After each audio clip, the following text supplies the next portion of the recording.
Vamos a pasar a otra cuestión que tiene que ver con una presentación que se va a hacer en el día de hoy, ¿no? La presentación. Ayer fue la presentación, ayer fue, a las 18:30 ahí en la librería Palito, en donde Mario Carretero presentó un libro se llama Históricamente. ¿Mm? Mario, buen día, ¿cómo estás? Hola, ¿qué tal? Buenos días, ¿cómo están? Muchas gracias. Bien, bueno, acá estamos, en este contexto gélido que tenemos Sí, en así Mar es. del Plata. Vamos a contarle a la gente que naciste en Marruecos, que tenés Sí, una destacada carrera en el ámbito académico, sos coordinador del área de Psicología del Conocimiento y Aprendizaje de la Facultad de Psicología de la Universidad Autónoma de Madrid, y también sos sí, catedrático en Psicología Evolutiva y Educación. Pero yendo puntualmente históricamente, ¿cuál es el sí. reflejo y el contexto de este texto?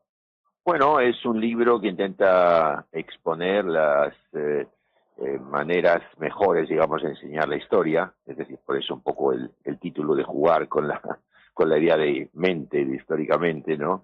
De enseñar y comprender la historia en la escuela y fuera de la escuela también, ¿no? En museos, Ujú. cuando uno ve series, películas históricas, etcétera, acerca, digamos, de defender una idea de que la ciencia de la historia no es contar un relato cerrado de buenos y malos, muchas veces un poco, digamos, eh, maniqueo, ¿no? Y simplista, en algunas ocasiones por lo menos, ¿no? Sino más bien que la historia del pasado se transmite de una manera pues compleja, reflexiva, donde hay a veces diferentes versiones, que a veces necesitan un diálogo entre ellas, y bueno, es básicamente digamos, referirme a todas esas cuestiones, que me parece que son, por otro lado, de bastante actualidad, porque los temas históricos nos siguen importando mucho a todos en nuestras sociedades, ¿no?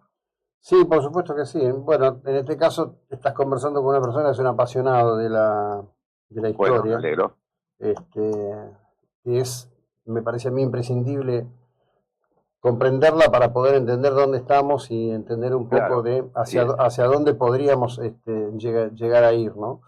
Sí, De cualquier manera, quería hacer una cita, que es, digamos, también es parte de una canción que tuvo un momento de mucho impacto en la Argentina en la década del 80. sí, Esa frase que dice, sí. si la historia la escriben los que ganan, eso quiere decir que hay otra historia, ¿no?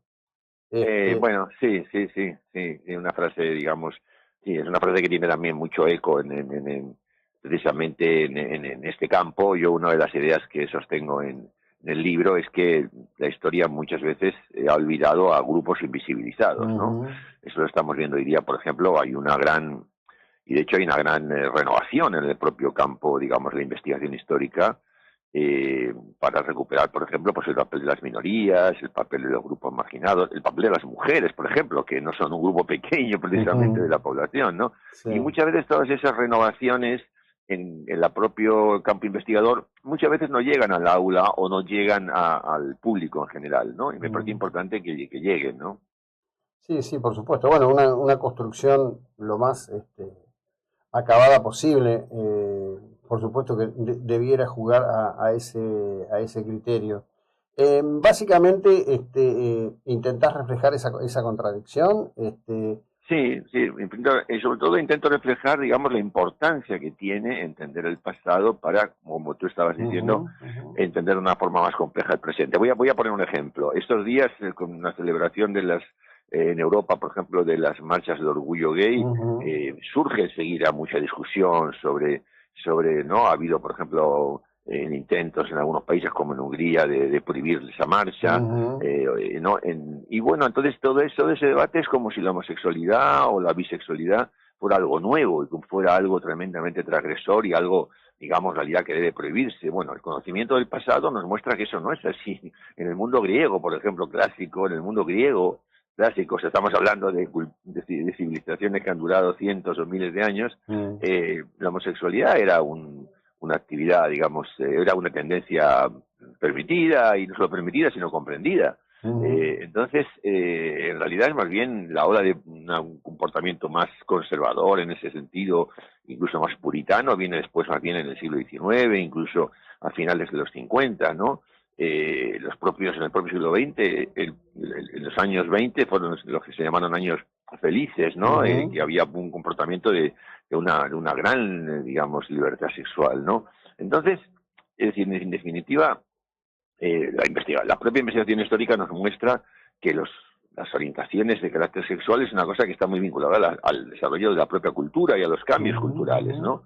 Y no tiene ningún sentido estigmatizarlo y prohibirlo y mucho menos reprimirlo, ¿no? En la España franquista, por ejemplo, los homosexuales iban a la cárcel, ¿no? Entonces es muy importante entender que ahora esa recuperación de derechos no es una cosa que sea en realidad excesivamente novedosa, en realidad ha tenido un desarrollo pues muy interesante, yo creo, en diferentes momentos de la humanidad, ¿no? Sí, a ver, está bien que alguien que tiene su vida en España lo referencie con Franco, pero en realidad era una tendencia muy extendida. En Estados Unidos, sí. en la década del 40, 50, los 60, sin duda, sí. Además había una política represiva gravísima. Gravísima, sí. Bueno, los países comunistas, ¿no?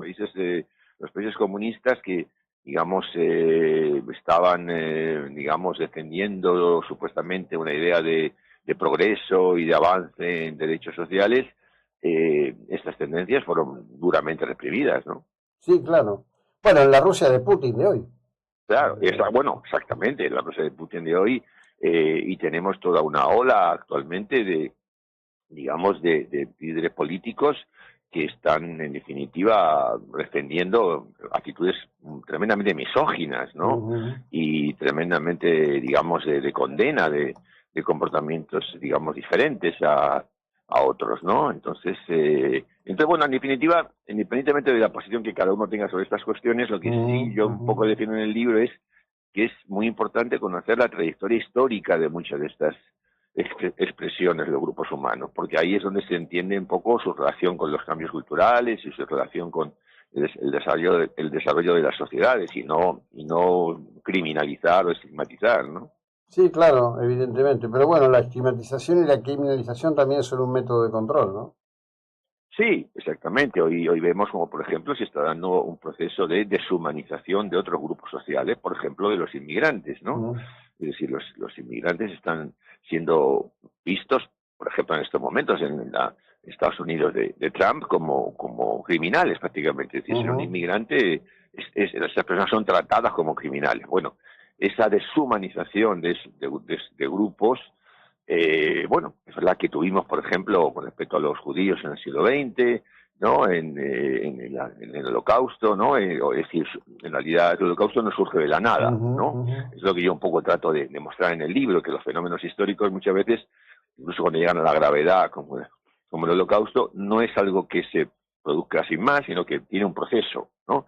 Y que ese proceso histórico, con causas complejas, ¿no? De diferente tipo que se van produciendo, son las que finalmente hacen que ocurran determinadas cosas, ¿no? Claro, sí, por supuesto. Bueno, ¿cómo estuvo esa reunión ayer en la librería Palito?